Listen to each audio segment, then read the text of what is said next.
Bonjour, donc Serge Renard, formateur, consultant et coach.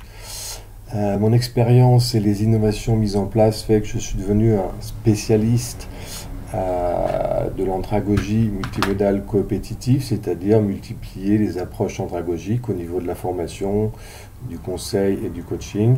Et voici ici mes domaines d'expérience. Alors, je vais aborder avec vous le tuto sur la découverte des besoins, donc la méthode 4S. Donc l'objectif, c'est bien entendu faire parler son interlocuteur sur son entreprise, mais dans un contexte global, c'est-à-dire avant, maintenant, futur, et effectivement aussi le plonger très loin, c'est-à-dire dans l'idéal. Bien sûr, c'est aussi trouver son casse. Donc la méthode 4S a ces 4 items, ces 4 points que je vais développer, mais bien entendu, toujours rester dans une dynamique d'écoute active, c'est-à-dire même si j'ai une progression, je vais être dans l'écoute active, c'est-à-dire rebondir sur les propos de l'interlocuteur tout au long de cette démarche et éventuellement la faire évoluer et l'ajuster, qui se finira bien entendu par une reformulation avant la solution argumentée. Donc les 4 points que je vais développer, donc ça va être sa situation actuelle générale, donc c'est vraiment arriver à comprendre le fonctionnement de l'entreprise. Vous voyez ici par exemple les différents types de questions, activités, son positionnement sur le marché, finalement ses forces et particularités.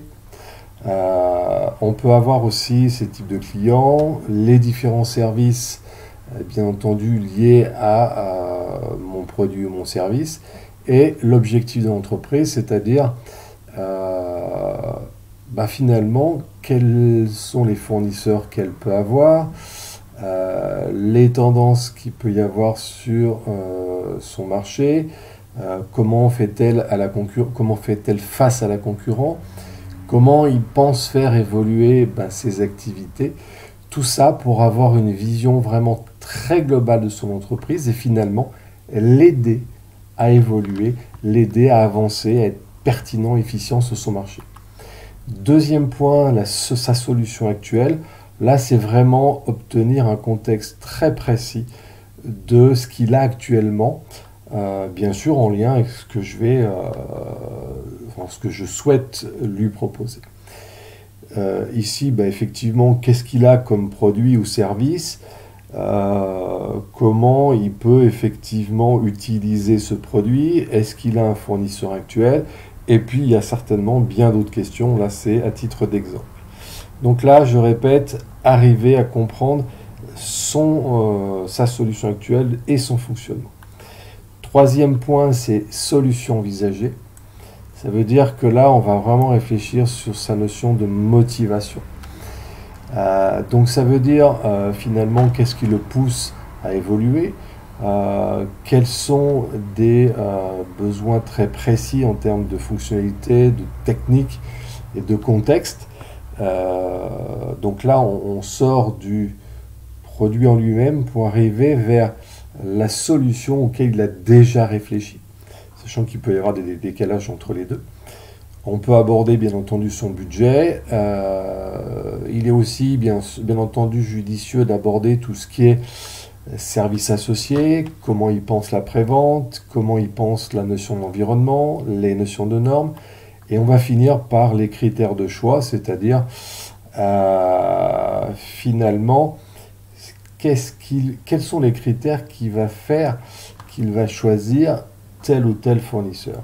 Ça peut être son implantation, sa notoriété, la qualité de ses produits, le relationnel ou autre. On arrive sur le dernier point qui est la situation envisagée. C'est-à-dire que là, l'objectif, c'est vraiment arriver sur la notion de décision, de plan d'action et surtout le projeter dans le futur. Donc, on arrive sur quand, est-ce qu'il a déjà reçu des offres, ses motivations, c'est-à-dire qu'est-ce qui le fera décider pour tel ou tel fournisseur. La solution idéale, là, c'est vraiment le projeter très très loin dans le futur pour le sortir des contraintes et l'amener à nous livrer des choses qu'il ne nous livrerait pas si on ne le décale pas dans cette notion de futur.